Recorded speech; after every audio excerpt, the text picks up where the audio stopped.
So you're welcome to Treford's webinar on moving to a remote culture, overcoming associated challenges. The webinar is set to address the issue that has risen from the recent COVID-19 pandemic, whereby people have to switch to remote work and challenges.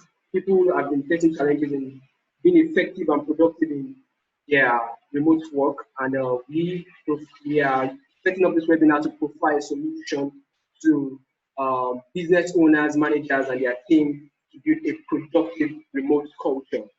So I believe at the end of this 2-day webinar, that is today and tomorrow, you will be effectively equipped with skills to have a successful and productive remote culture.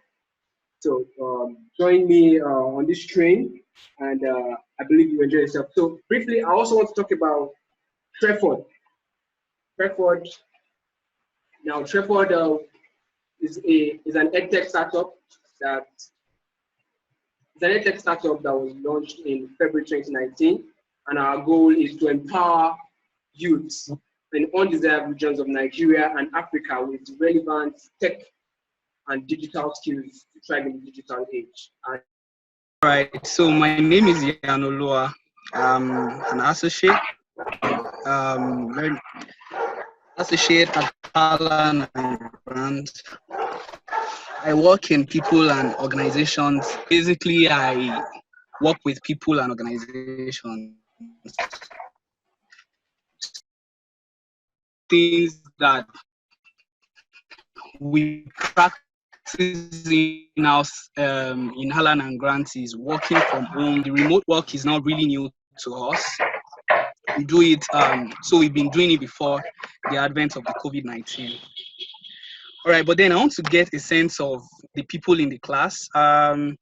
If you can hear me properly, can you just show a hand in the chat section and just say hi or something? All right, Victor, thank you. Baby, thank you. And yeah, every other person present. Thank you, Tony. All right, so I'll just start. I'll start by let me share my screen. Okay.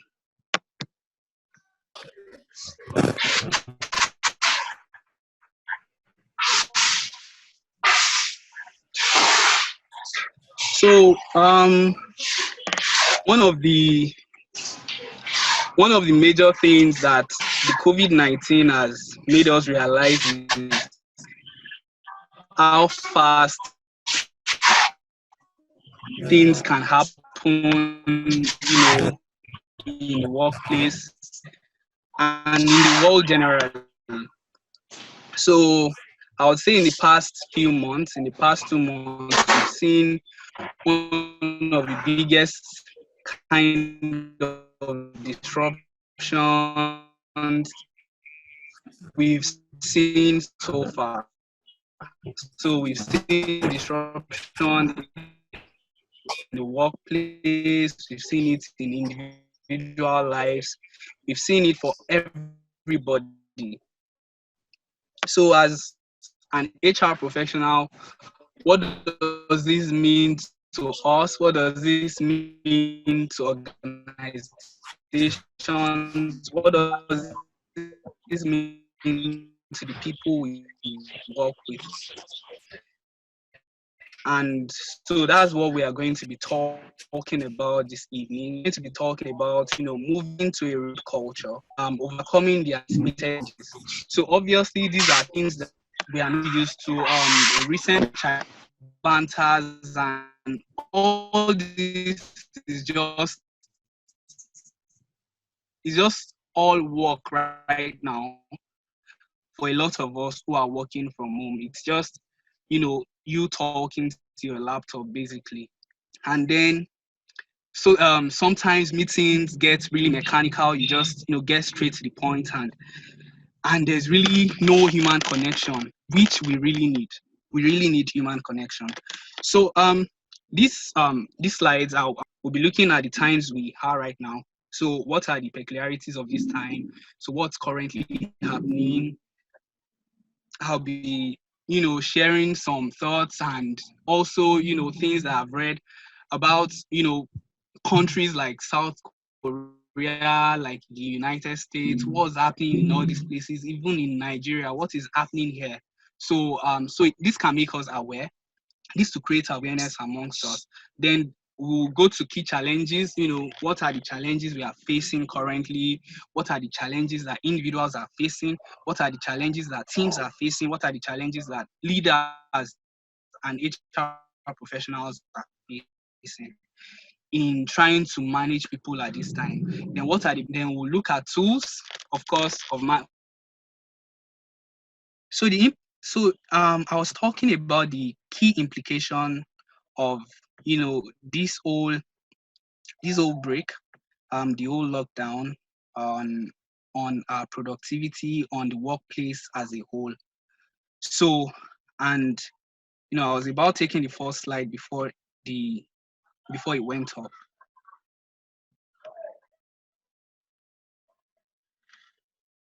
Sorry. Okay. All right. So, due to sudden unprepared nature of the remote work arrangement implemented by the COVID-19 outbreak, organizations are experiencing overall perceived decrease in productivity. So, of course, people are not able to deliver on the level they used to deliver. Organizations across industries and geographic base are generally flexible and accommodating to employees' needs during these uncertain and challenging times. And of course, we can see that in how a lot of organizations have complied with with the instructions and not disturbing their employees to come to work. So organizations have actually complied. And another thing is that when it comes to recruitment and employee compensations plan right now, or rewards or recognition, we are still on a wait and see approach. So people are still just waiting to see how this whole thing pans out in the next, couple of weeks, and see what happens before they make decisions around recruitment.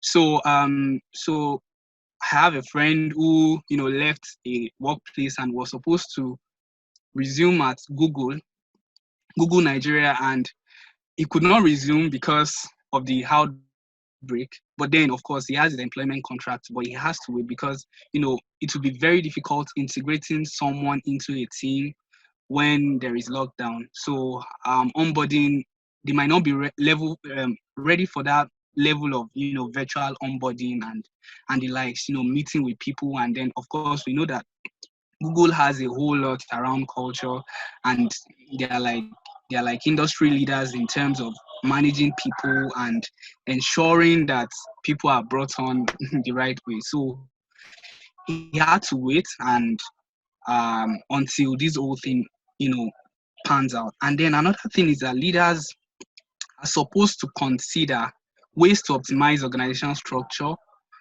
technology infrastructure, and leadership capabilities in order to maintain efficiency and drive seamless business continuity in order to minimize overall risk. So leaders at this time, HR leaders, people leaders, business leaders, are supposed to look at how to optimize organizational structure. So before, we might have a flat approach to you know to relationships in the organization.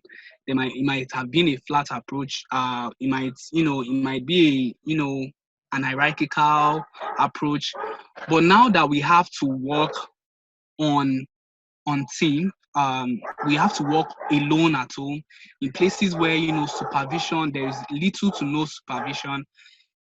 We as HR professionals can only measure performance based on outcome. So what I mean by that is that performance will not be based on day to day, maybe activities. It will be project based at right now. So you give someone a project to complete within a particular time, and they complete it within that particular time. And how they complete it, when they complete it, where they complete it is not the business of the organization. So it is just, get the job and get it done. You get the job order, and then you finish your own end of the job by getting the job done. So it's more of an outcome. Performance management is more of an outcome focused, approach right now. And we have to create teams around people to solve specific problems. So for example, in tech organizations, so basically sometimes you have maybe a designer, a developer, a software developer, and then say a a user experience, designer. So you have these people working in a team to create products. So it's as against having everybody report to the same line managers. Teams will now be reporting on project basis to the line managers. So as against, one person being responsible, because now, of course, sometimes you might not even be able to finish a task from beginning to end. So there has to be team work, there has to be collaboration. So performance measurements, measuring performance in places like that will be team based as against, individual based measurements. And another key implication is that HR should consider longer term morale of the employees in order to ensure further decrease in motivation, thus productivity doesn't occur. So of course, when you feel like I'm not productive at work, nothing is working. I don't I don't know. I'm not getting a lot done. Of course, as a result of distraction at home, you might your morale, your motivation might be dropping. So, and then of course there is a lot of distraction while you are working, researching online, you are seeing online courses to take. So of course you want to develop yourself personally, but because they are so free right now, they are competing with the time you have, to deliver on projects. So of course it is good to learn, but of course, if you were in the office space, if you were in a physical space, you might not have had that opportunity to take online courses as much as you are currently taking right now, for those of us that are taking. And and that's because you are not physically present, because you are not physically there. So that of course is something that we should look into as HR, make sure that we keep engaging people. So so that only so that don't we don't dampen their motivation. We keep focusing on how to help them, by keeping them engaged, checking on them once in a while, so to know what they are currently doing and all. So another thing is that only consumer products and e-commerce related companies seem to be operating at an increased level at this time. So if you work in any other industry, maybe healthcare too now, you might be experiencing, a downturn in the expected level of work that, from you, that organizations expect from you. So that's of course a reason to be demotivated. You are not working as you used to be, as you used to work. And yeah, it's a reason not to be motivated. So what are the key challenges of working remotely? The key challenges I will just go through is social isolation. So we have to we are isolated socially from people. We can't really talk to people. We can't really express ourselves to people. Then we lack proper routine. Of course, you have disruptions here and there. I know most of us would have seen, the video of the video of the analyst who was, on CNN, and then his kids came into the room. So you don't have proper routine at this time. Before you get to work at 9, you work till 12, you go for lunch, you come back at 1, and then you are firing on all cylinders till they are begging you to go home. So all those, routine is no longer there, which actually are structures that are really helpful. But because, of distractions at home from kids, from family members, uh, it's almost not possible to keep the same level of productivity. Then another thing is lack of face-to-face supervision. So a lot of people still require, you know, having at least, contact with supervisors, with their line managers to explain.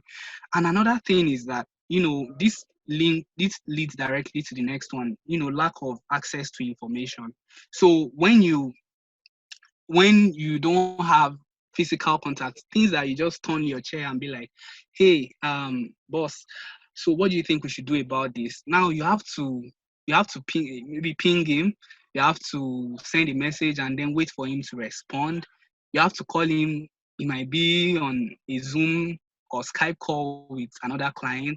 So, this lack of, face-to-face supervision and lack of can lead to lack of access to information, or delayed access to information. You need something to really happen like right now.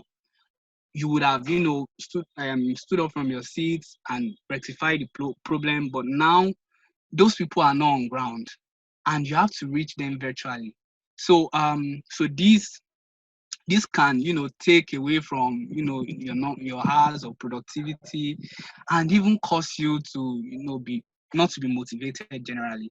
So then another thing is not being able to participate and shape company culture.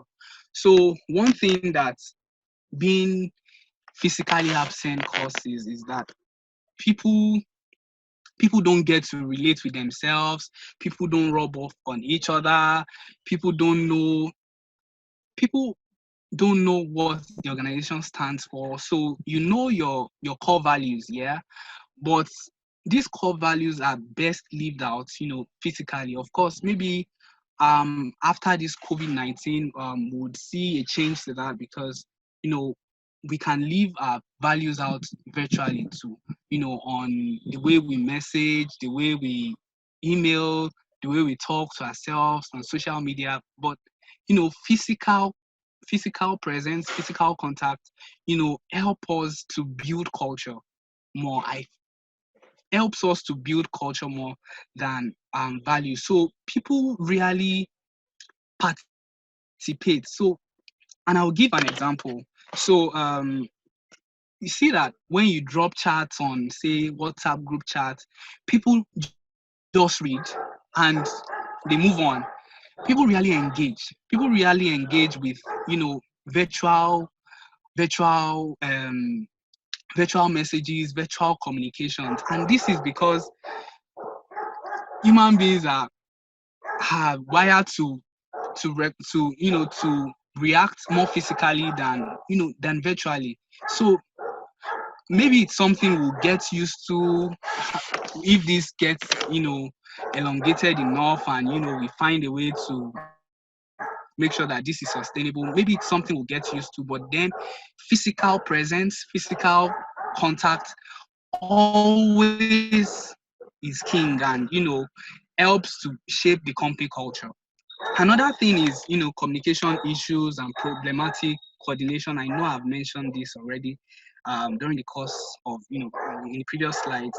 So communication issue, you don't know what is expected of you from your line managers, or maybe your line manager also has um needs training, or needs to learn how to communicate her expectation or his expectation to you, and not and it's not a skill that probably would have been very important at this time. It would have just been a normal generic competency required of the job.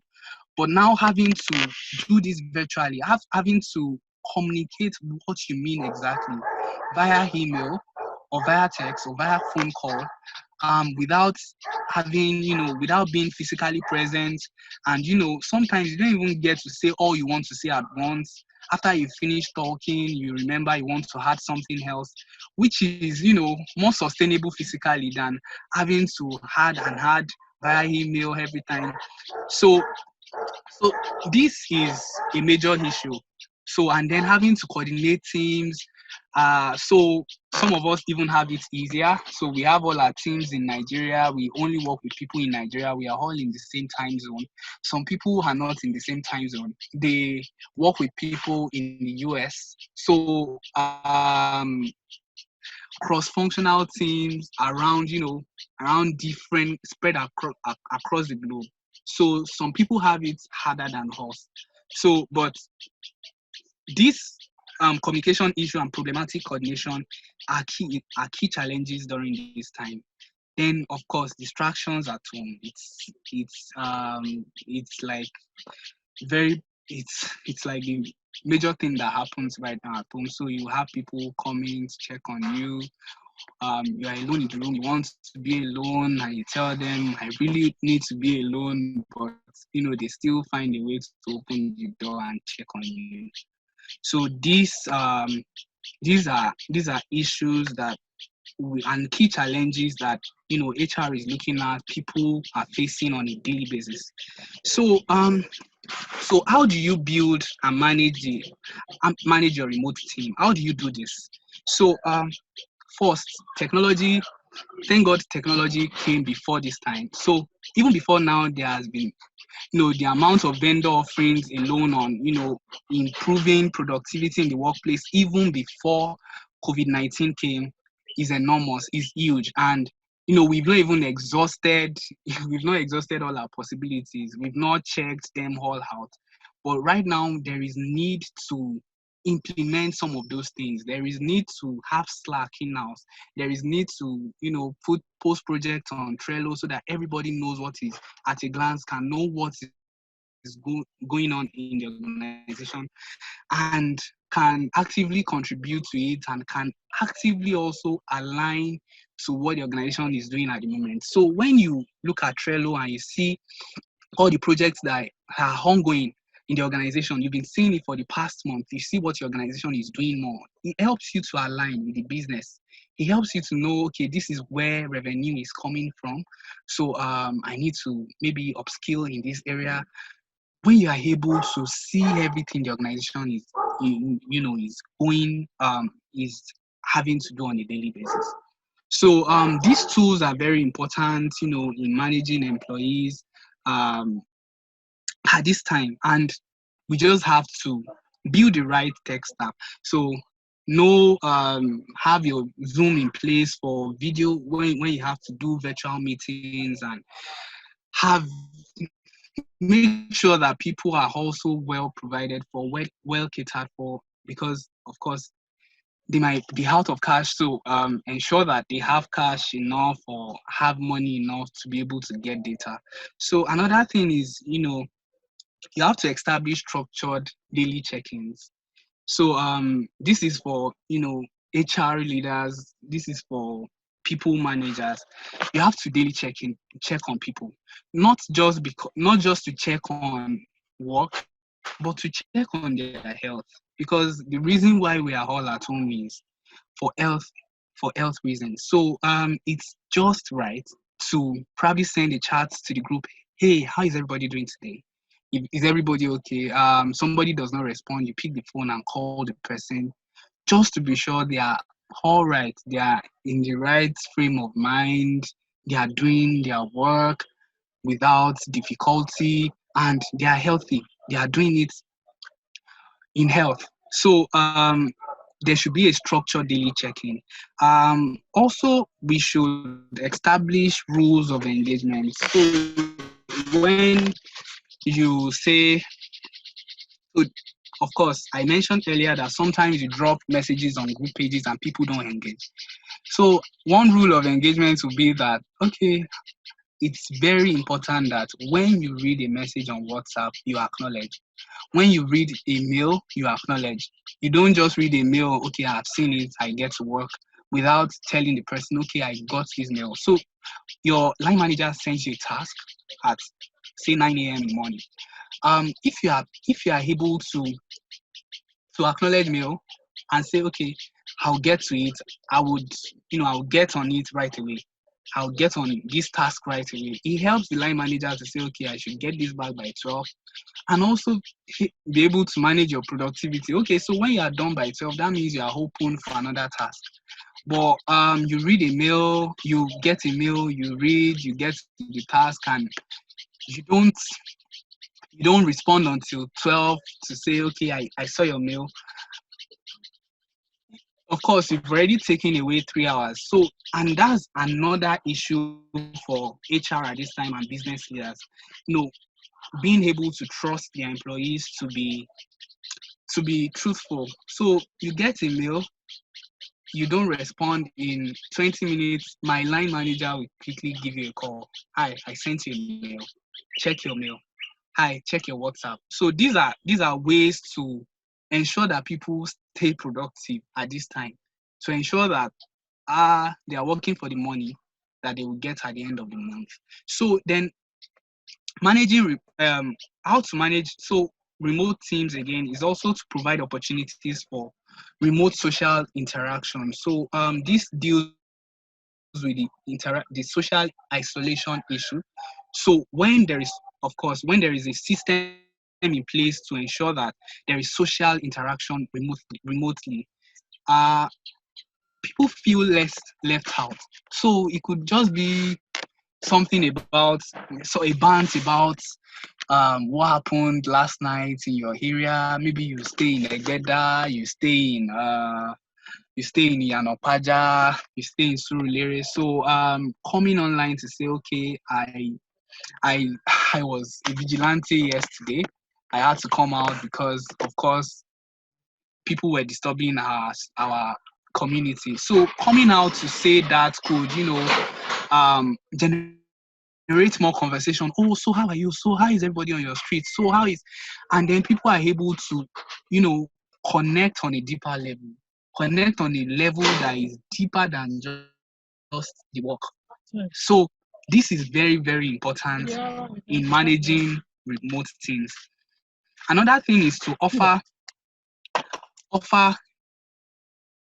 encouragement and emotional support when managing remote teams. So that is also linked the to what I mentioned earlier. So when you provide opportunities for remote social interaction, there is emotional support. There is, encouragement. There is encouragement. There is emotional support. So that's about managing remote teams. So, and how do you make how do you make distributed teams work? How do you make it work? So the three important ingredients to making it work is, focusing on your team, uh, on the tools you are using, and the processes. So at some point in my presentation, I've mentioned all of this. So how do you focus on your team? You ensure that your team stays productive. You ensure that your team are doers. So of course, this should have been addressed at the point of hiring your team.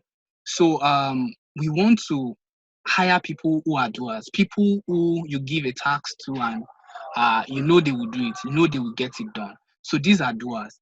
You get doers, you hire people who are in tune, who are also very willing to work with little or no social interaction, because at this time you should be able to work independently and have self-discipline and self-control to be able to get the job done. So having the right team at this time to ensure that productivity is maintained is very, very important.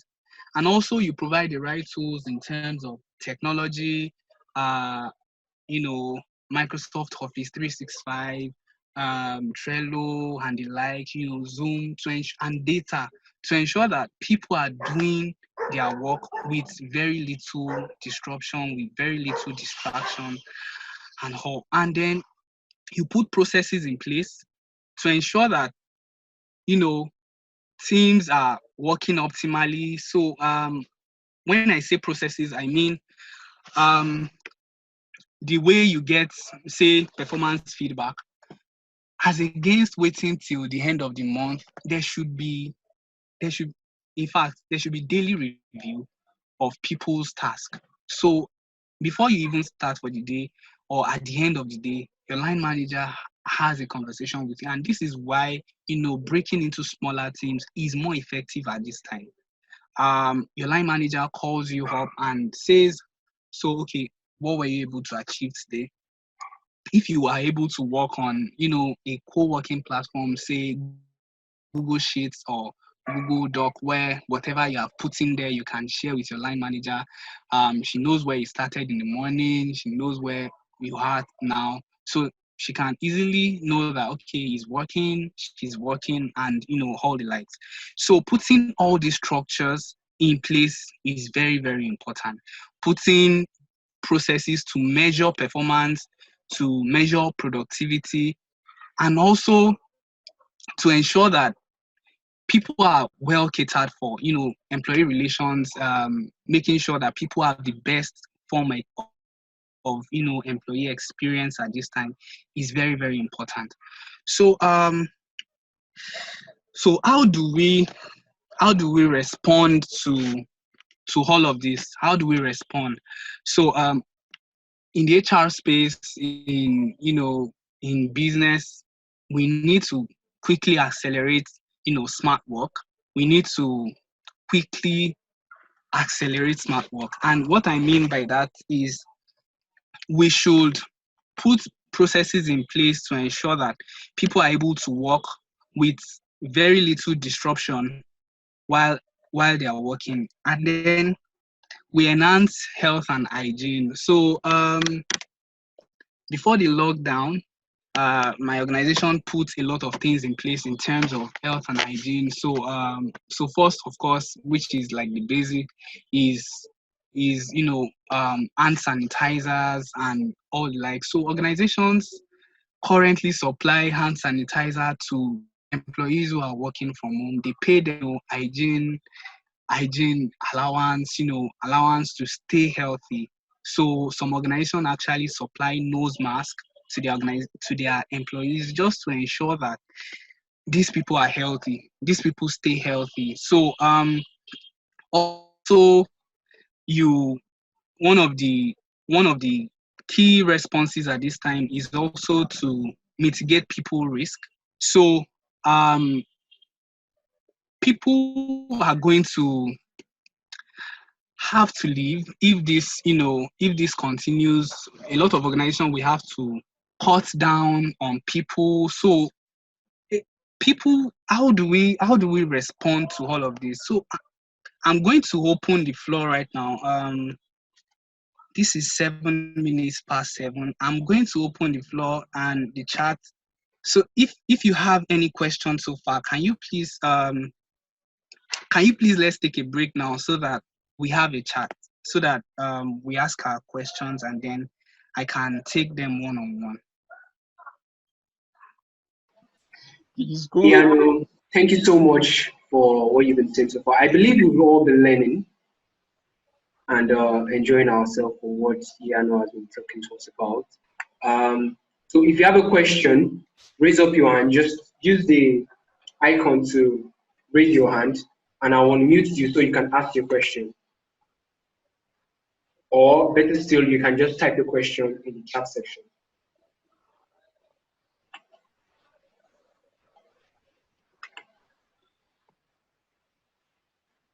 Do I have anybody that has a question here? I believe there should be questions so far from what Iyanuoluwa has been saying and talking to us about. I haven't learned enough. So let's hear from you if you have any questions.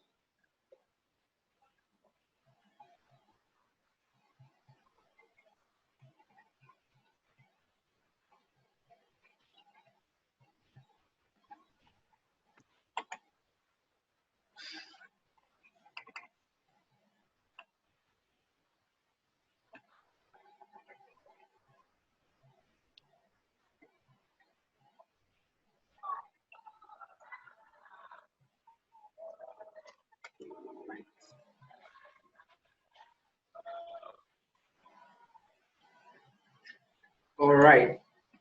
Seems like we don't have any questions. Is that All true? right. Hello, So if anybody? there are no questions, I can go ahead. Okay, somebody dropped a question, I think. Okay, tips. What about tips? I think Tony is asking, please, can you elaborate on that, Tony?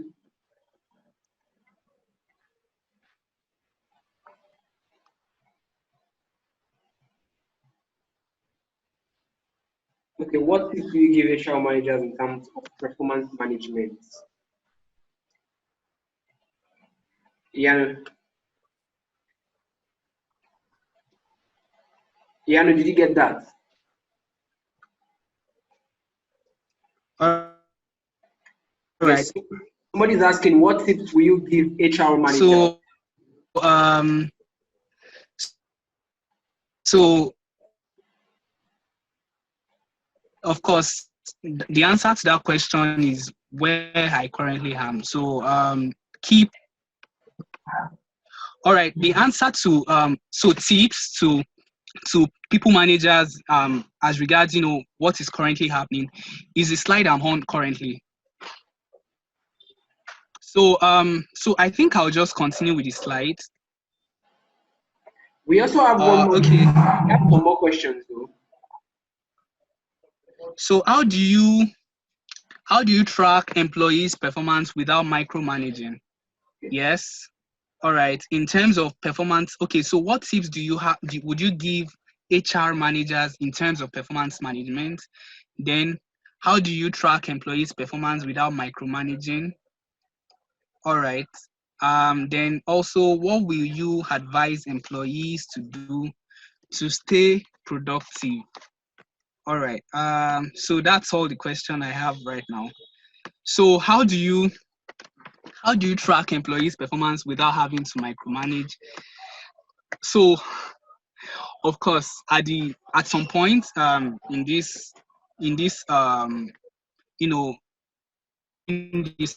time, I felt like I was micromanaged, but then really desperate times require desperate measures. So of course, it's very important to be to be on to follow up on people's activities during the day. But like I said earlier, one very critical thing for HR leaders to do at this time is to make it project based, make tasks and day-to-day activity, make it project based, such that all you are looking forward to is the outcome. You already define terms of engagement, the rules of engagement, and you've already agreed that okay, this is how long it will take to get this done, and then you get that done. So that would not allow for micromanagement because you've already agreed on what to do and when to deliver what to do. So the onus is on the person doing the task to get the job done before it is needed, before the manager has to check back and say, okay, where is this stuff that I asked for? So before that happens, you should have dropped whatever it is you are working on.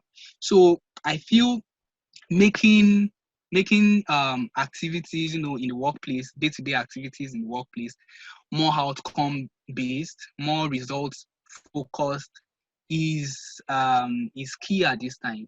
Beyond the whole getting into the nitty-gritty and how are you doing it? What are you doing? Let me see what you've done so far. Just make it outcome based and follow up whenever they've delivered whatever it is they've done. Measure, check it out and see if it is what you want. If it's not, make the corrections and send it back to them and have them revert. So that's how I feel you can do without having to micromanage people. So what will you advise employees to do to stay productive at times like this?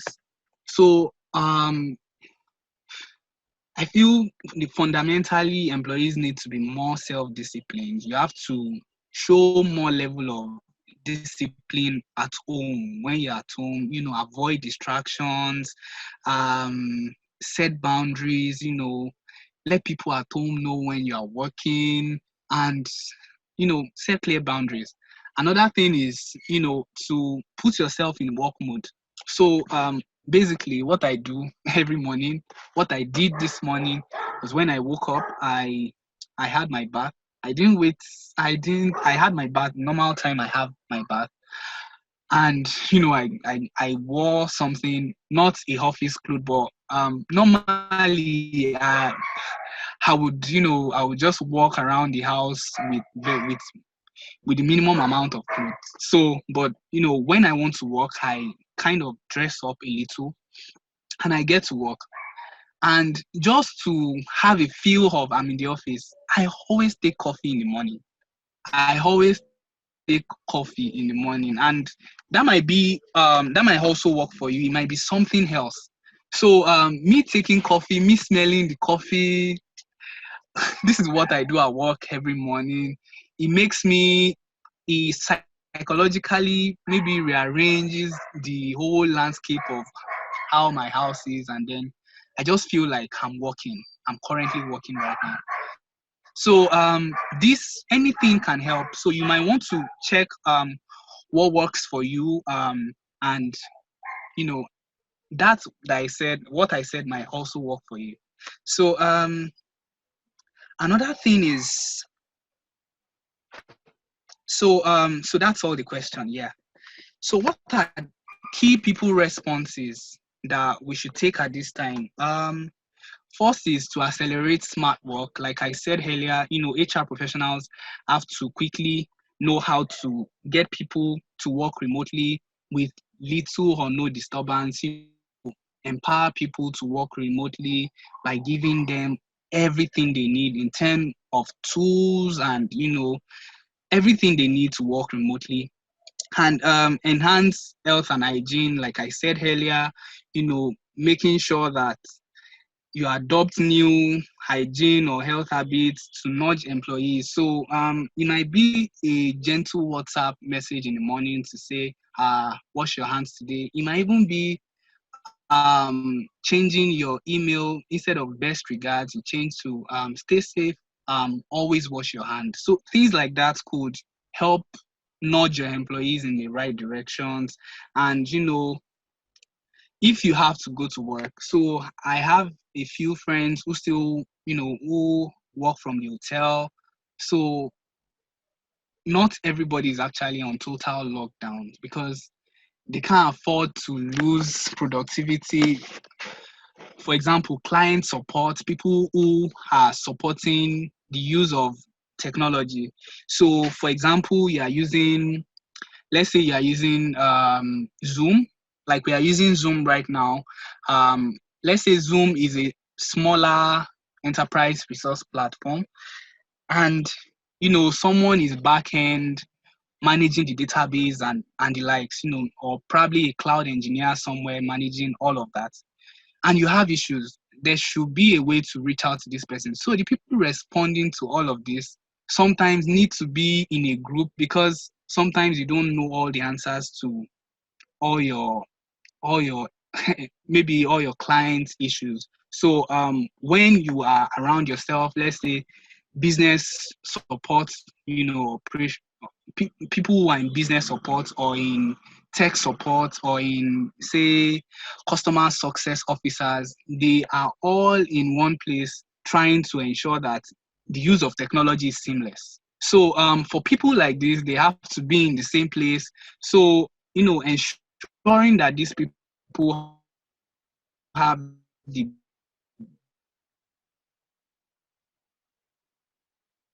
have access to good hygiene, to also create an habit in them to maintain a good hygiene is very, very key for HR.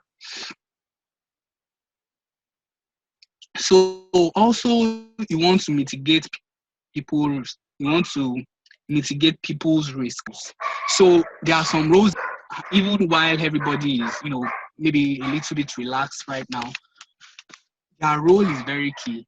So the role I mentioned, say for an InterSwitch or a Kudi.ai or Patricia, so or Jumia. So these guys have they have to have, they have to have HR need to ensure that these people are in the right place, they are well taken care of, and also because their role is critical to the sustainability of that business, HR needs to take care of them, put them. So, like I mentioned earlier, some people are actually in, Sheraton Hotel, 4 Points by Points Hotel, and they are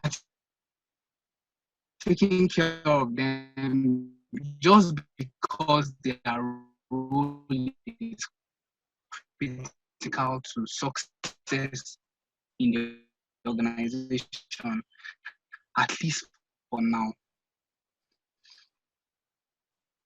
So, all splitting teams. So another, when split team of a team is managing, is have access to all your data. So when sorry, my system is acting up. So also we manage workforce flexibility. HR is okay. HR has the critical role of ensuring that workforce is as flexible as possible. So even before now, HR has been managing workforce flexibility for organizations. They've been ensuring that people enjoy flexibility. So, like I mentioned earlier, so there was a time in my case a week. So we have one off day a week, and there is flexibility. So being able, the fact that you are working from home, people easily work from 8 in the morning till 12 in the midnight because they have not created boundaries, because work just keeps coming, and they don't get to close. They are in their own homes, so they get to work. They just work all through. So being able to say, okay, take this day off even while you are working remotely is very important for HR to manage. Also, to be able to communicate openly with empathy is one key people response at this time. So a lot of leaders and HR professionals don't know how to communicate openly with people and with empathy. Sometimes it's not email. It's not an email. The solution is not an email. What you need is a phone call. Yeah. So being able to leadership's ability to be able to communicate openly and with empathy at this time. So the employee you are calling could actually be down with flu, and being able to manage them at that time to say, okay, it might not be COVID. Actually, you might just need to take some time to rest. Being able to, deal with people on the human level is very key at this time, and also be able to stand together. So this time it is very important to be able to stand together. We need to prepare leaders to actually be able to work with people more, to be able to create maybe a camaraderie in the team, so people find the team as a safe place. So one of the things that happen in organization is that people don't usually feel psychologically safe in teams. So they are not able to relate on certain level because they are not just emotionally disposed to maybe show you that part of them or to be that vulnerable. But when leaders create a safe space for employees, for people in the organization, people are able to stand together and people are able to achieve more together as a team. Then as HR leaders, you should be the one, shouting right now, we need this, we need to subscribe for this, we need to pay, we need to subscribe for this particular software for people's productivity. You should be the one driving digital transformation. You should be the one driving everything to improve employees' productivity. They should not have to look, of course, with the help of the IT team, you can get all of this done, but HR should be the one trying to speed up, digital readiness and making sure that people are actually being productive at this time. And that will be the tip I'll give. And then, so my conclusion would be that no one knows to what extent the pandemic will affect the economy or the extent to which it will impact the future of work in the medium time. So we don't know really how long this is going to take. We don't know for how long this is going to take. We don't know really how many people will be affected and what our disposition to this should be. So our response should be to ensure that people are in a safe place psychologically, to be able to express how they feel at every point in time. And the reason why this is important is that COVID-19 will pose one of the biggest corporate challenges we have seen in recent decades. However, effective people-centric solutions can play a big part in helping individuals, and companies find their way out of the crisis. So being able to draft people-centric solutions that are centered around the effectiveness in workplace, ensuring that people get the job done, ensuring that people are productive, it is very key. It's very key at this time. So another lesson is that the lessons of COVID-19 crisis can generate a steep learning curve and sustainably improve corporate resilience as a result. So introducing smart work and establishing a culture of trust, upskilling and exploring new avenue is key at this time. So HR should be the one driving corporate learning at this time. So what are the needs of the people really?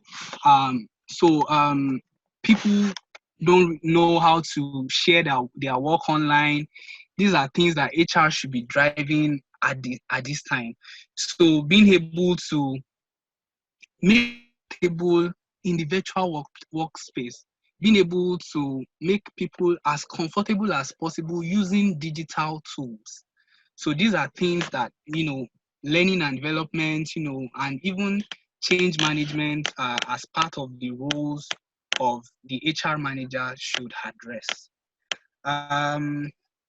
So with that, I come to the end of, my presentation. I would really love us to ask as many questions as possible. I intended for this class to be, I didn't know I was going to talk as much as this. So can we please have questions now and just engage ourselves for the next 10-15 minutes. Thank you very much, Femi, Iyanuoluwa. Let's go to the reactions buttons and clap our hands together for Femi. Let's just go to reactions, give thumbs up and clap our hands for Femi in the chat section. Thank you very much, Femi, for your time. And as we do that also, we can ask our questions.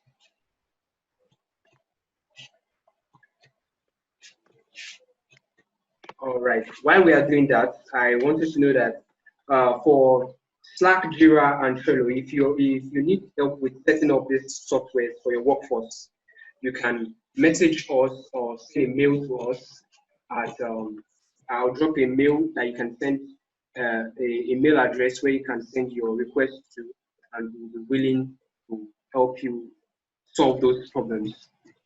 And we help you to set it up and solve any problems you have with setting up these integrations and software tools for your workforce. So tomorrow, we will be having Damilola Oasheye. Is a programs manager at InterSwitch, and he'll continue from where Iyanuoluwa has stopped. He will be taking it from the process perspective, the tools and the tech perspective of things. Iyanuoluwa has given us the HR side of things and so many other things he has said. So tomorrow, Dami will be taking it from the tech perspective and process and tools. So please, I do ensure to invite someone who can, and I am very sure it's very interesting. So just ensure you invite a friend. It's going to be the same link we're going to use to join tomorrow's meeting once we're ready to go live at the same time, 6 p.m. So while I'm still waiting on your questions, I'll be making some announcements. Still waiting for your questions.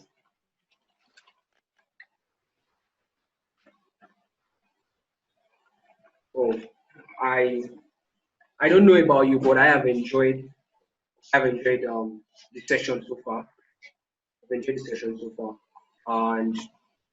and I believe there are some things that you will have learned some things, and you probably need clarifications on some things. So I would just like you guys to drop your questions.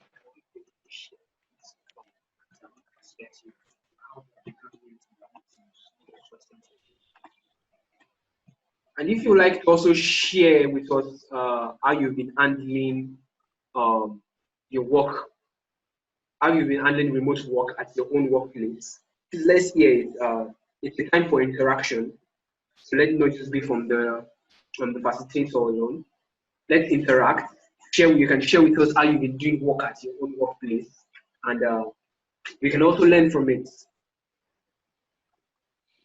If you want to speak, you can just use the icon to raise your hand, and I will unmute you so you can speak.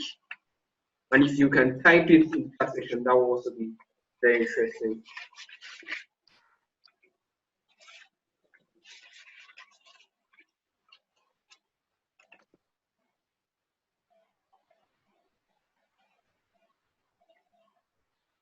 All right.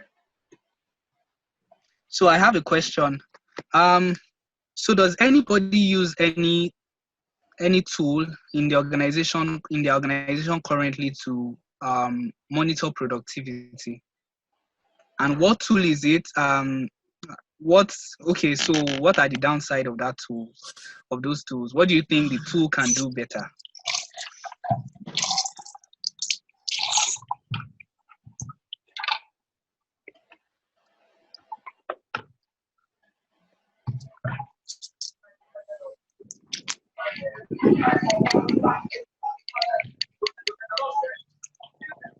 Okay, Olamide, you have something to say? Olamide? Hello? Yes, you have something Hello? to say? Okay. All right. As regards the tool my organization we use a tool called Box. It's not the Dropbox. Okay, you said you guys use Box, right?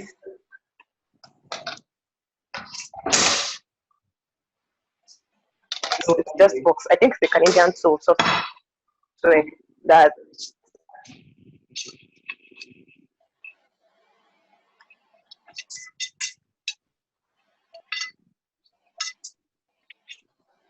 Hello?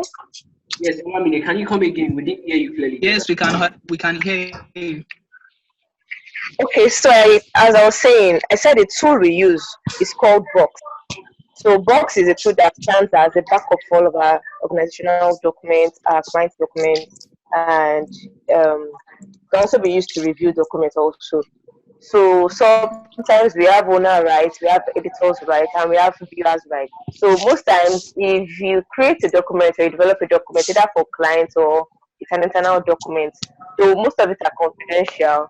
And because if you don't want just to alter the document, you give some of those people that are just that can just only view it. You give them access to just view, and probably they have opinions. They drop it through mail, And if it's the CEO that has to review and comment on it, you can give him an editor's right, or also the owner right. So there are rights to viewing these documents majorly, and because it's a consulting firm, we deal a lot with client documents, and it has to be secret, it has to be confidential, really. So you don't want to just client documents flying anyhow or something.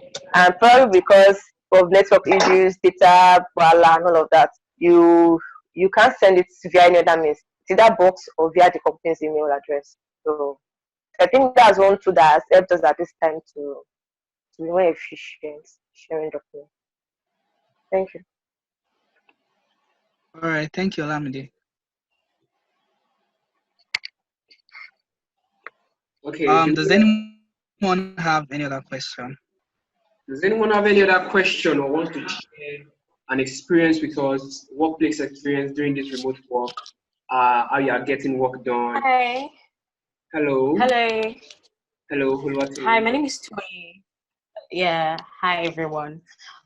So my I don't know if they've answered it, but my question would be, so what so imagine that, I mean, no, I'm not anticipating any bad thing, but because we're planning for the future, and then because we know that it's not going to be business as usual post COVID. So imagine that, for example, we still have to work remotely for another 1 month. How can we? What are some of the sources that we can use to push value? For example, our own kind of job, or my own kind of job, HR, we're dealing with employees, especially when it comes to the aspects of learning and development, where sometimes we have to do physical trainings. Yes, I know that the all e-learning platform is coming, but there's still some crucial parts of our work that it's been on hold, and it's been a challenge, making profit from that aspect before, because we don't even know how we want to move forward because everybody's at home. So can you just identify, other value areas that as HR, we can maximize in making profit for the organization? Because we're not just HR, we're HR business leaders as it were. So we should also be thinking of, making profit for the organization. So say apart from learning and development, e-learning, what other areas do you think we can bring money into the company in this period? So, are you asking this in light of? Are you asking this as a consultant, someone who works in a consulting firm, or generally as HR, whether you are in consulting or any kind of business? I think I'll ask as someone working in an HR firm, because I don't know how other organizations. Some people, this lockdown is the best time that they can make money. But for some of us, especially the HR industry, some part of our business, yes, maybe we can make money, but it could be maybe from just one source, say e-learning. What are the other areas that we can maximize, to bring profit into the company this lockdown period? All right. So, does anyone want to answer that question before I answer?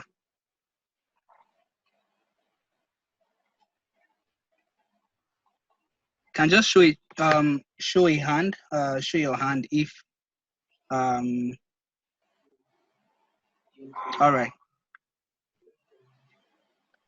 So, of course, one way for HR in consulting to create value at this time would be to reduce cost. Yes. So, of course, for for your HR consulting firm, it's very likely that people don't use Wi-Fi anymore, and the overall, people don't take coffee anymore. People don't do a lot of other things anymore, and that has led to cost reduction. So reduction of cost for the organization is a way of at least managing the revenue that we already have. So another thing, aside learning and development, to get revenue at this time is okay. Of course, most organizations have stopped hiring, but 6% of organizations are still hiring. So the fact that, okay, 6% of organizations are still hiring, and these people are in e-commerce, in hospitality business, also in I mentioned it the last time, also in food, food and consumer goods, consumer goods business. So all these companies are actually still working in a way. E-commerce people are still working. So maybe you want to align yourself to service these people. So one way to go about, creating new value is to change where you play. So as an organization, an as a HR consulting firm, you might want to review where you currently play as an organization. So maybe you've been playing in, say, say organizations that are no longer working. Maybe in banking, you've been playing in banking before, or in insurance, but they are no longer going to work. Or you've been playing in the public sector. Maybe you need to now look for an inroad into places where activities are happening. Of course, because of the sheer number of servicing firms that are available to service these people, it is very likely that it's a red ocean already. So the people who are already servicing these clients won't let their clients go. So so to say, I feel for management consulting and HR consulting generally, we should just keep our fingers crossed and hope that this period passes, because really, our income is dependent on the productivity of our clients. So yeah, that's what I would say. If does anybody have any other opinion? Hello? Yes. Hello? Yes. Okay, thought process dropped as you were talking for the kind of services. Was it for favor that mentioned? I don't know the name of the person that asked the question. I don't really know the core services your organization do, but if it is called HR, I would advise you from a consulting perspective. From consulting experience that I've had, most business don't have a business continuity plan. So as much as this pandemic has actually been much of the it than everyone is feeling the impact, most organizations are feeling the impact right now. They don't have a response plan in place to to say, okay, they want to stay in business right now, or don't have any continuity plan to say, okay, now that we have this pandemic and everyone is on lockdown, how can they further continue business? Some businesses are forced to halt all of their operations because of this majorly. So what I'm driving at is now, if your organization does HR advisory, you might want to move a bit from doing just HR advisory that are actually staying in the HR sphere to staying in the management sphere or business analysis sphere, giving business continuity advices, or helping organizations to develop emergency response plan to COVID-19. Now, emergency response plan to COVID-19 is not like, okay, probably you are developing an emergency response plan to, say, a fire incident, or to, say, an earthquake. Most organizations do that, and that's what their business continuity Yeah. plan majorly speaks to. Now, what this is speaking to is, Yeah. okay, how do we have to restructure our business? How do we have to enlighten line managers? Some line managers, all they know how to do is pass tasks, delegate deliverables their to their direct reports, but they don't know what to do to keep their direct reports in like together, how to give them advice, how to keep their team running. And these are things that HR can step in to do for organizations. You look at your client base and you speak to them, do they have challenges in this area, and you can offer support in this area. So this can be your client service support at this moment in return for a bit of revenue, at least to keep the work running. Yes, it's from our network. Has to be our network. Hello? Yes, Olamide. Yeah, sorry, I was thrown out suddenly. Sorry about that.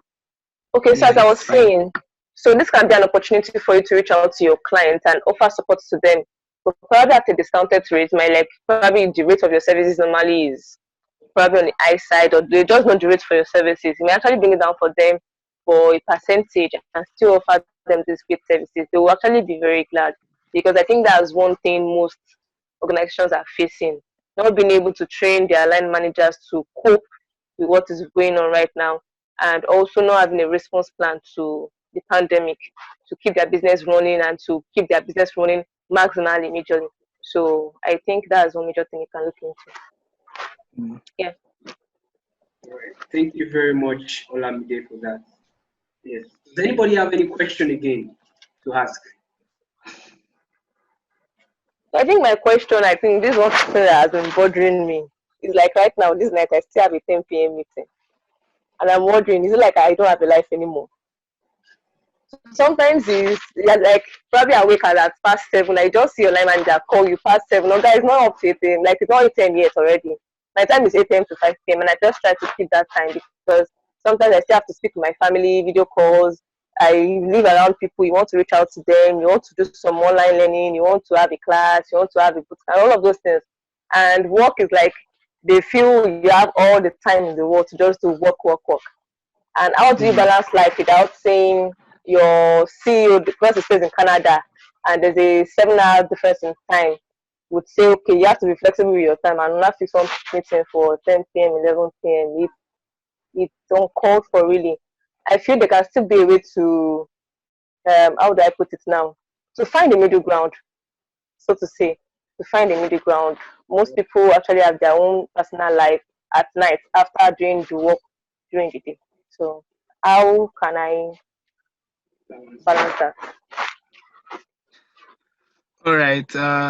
Olamide. So I don't. But then being very clear, setting boundaries is not just at home. Yes, you tell them at home that so you are working at this time, you are doing this at this time. But at work too, they have to know that you are not available to do certain things at certain times. So it's not because really when we work from home, because we are not going out, there is nothing we are doing. It's just natural that we just keep going. Like we don't have any reason to stop working on our laptop. We don't want to pack our food. Is if we need to eat, we just go to the kitchen and eat. So I think the problem is not just your line manager, it's also you. I think you've been really comfortable, so which is a trap that most people will fall into, or most of us has fallen into at this time. We didn't stop working. We kept engaging, we kept sending mails at 10 p.m. in the night. So it's just natural that it flows like that. So your line manager is also having the same problem you're having. She's also feeling like I have to call Olamide at 10 p.m. in the night. I have to tell her what to do at 10 p.m. in the night. She also feels like she's working beyond her work hours. So it's you that will tell her if you are not comfortable working at that time, or you just maybe you bring it up in your team and mention that you feel like you don't have a work-life balance anymore. So I believe your team will have their own response, and they will have their own way of trying to address the situation. So Tony, you want to speak? Um, so I mean, it's one thing that I also had to face at the early days of the COVID-19, where one of my challenges was working long hours because you're at home. There's no home to rush to in that sense, so you lose track of time. And just like Iyanu said, it's based on the precedents that you have set. Because if they send you a mail at say 6 p.m., 7 p.m., if you just tell yourself, oh, let me just quickly respond so I don't have to keep it over to the next day, the line manager sees it and say, oh, I mean, she responds, let me send another one. So they keep taking. So it's just basically the precedents that you have set. So everybody keeps following. So what I had to do for myself is consciously shut down at 5, because just like you said, this is also a good time for me to do a lot of introspection, personal development. So it's beyond the organization that I work for. It's also, becoming a better person. I have books that I want to read. I have personal courses that I want to take. So once it's 5, or max 5:30, I shut down on anything that has to do with office work. It might sound harsh, but I think those are the things that work for me. And then, because I'm a night person, I have to still stay longer hours at night. So I focus on, my personal development, doing my own stuff, spending time with my family and all of those things. If I get a message at any time after that time, I can see it, but I don't have to respond. And I don't think anybody is going to call you out for not responding after that time. Well, I don't think so. I want to believe nobody's going to call me out for not responding after 5 p.m. or something. So between the hours of 9 to 5, and if I'm fully at work, I'm fully at work to say, I don't have to wait for them to call me, at 12 noon to tell me to respond to a message. So I'm at alert that anything can come in from work between the space of this time, so that I'm justified when I eventually get off, that time. I can see a mail and not respond. It's my choice. So it's basically setting the precedent, not falling to the, I don't know, like not making someone make you feel bad because you did not respond at 8 p.m. or 9 p.m. Yeah. Like, don't even, there's no self, I don't know what to call it now. That's basically just set the precedence, let everybody have, and this, WhatsApp calls that, WhatsApp messages, that also keep coming. Maybe you have a work platform on WhatsApp. The fact is that we don't live on WhatsApp. As much as it's a global village, if I get a mail between 9 to 5, I will respond accordingly. If I don't see my WhatsApp message, I think my line manager can call me and say, oh, hey, Toyin, check your WhatsApp. That's fine. But I don't live on WhatsApp. I'm even still trying to adjust to the fact that WhatsApp is a work tool. People have actually seen it as a work tool. So there's this buzzing that is going on every time on WhatsApp, which is still a bit of a challenge. But I feel like the precedence is important. Between these hours, you are fully giving it to them. They send you mail, you respond on time, they call you, you do this. Once that time is gone, it's gone till the next day. So that's what I think. All right, thank you so much. So I think one thing is that if I'm dealing with someone in the same time zone, it's actually much easier to. I do it a lot. I either switch off my laptop, switch off my phone, or put my phone on flight mode to avoid eating into my personal time. But this is because our CEO stays in Canada, and the main thing you say about the lockdown, he had to fly down to Canada straight out. And because it's in Canada, their morning starts at 2 p.m. our time. And as a CEO, he wants to speak to the line managers, he wants to speak to this, he wants to speak to that, he wants to speak to all of that. And so because he had to schedule his own time, he gives himself break. And I actually said it today to my line manager. I closed my laptop 5:30 today, and I was like, that's all. He had to call me and say, okay, the CEO has to meet for 10 p.m. I was like, no, 10 p.m., no, I have a book review and all of that. And I was like, okay, can we just please just get that flexibility at this time? Because we had to review what we've done over like just last week Thursday till now and all of that. So probably you have to think it and say, okay, you can grant them this one more permission to do that. But if it happens again, if it occurs again, I don't know. Really. You would know what to do. You have to say yes, I don't know. I also think is, the fact that because he's in Canada and in Nigeria, he has his own time, I have my own time too. So.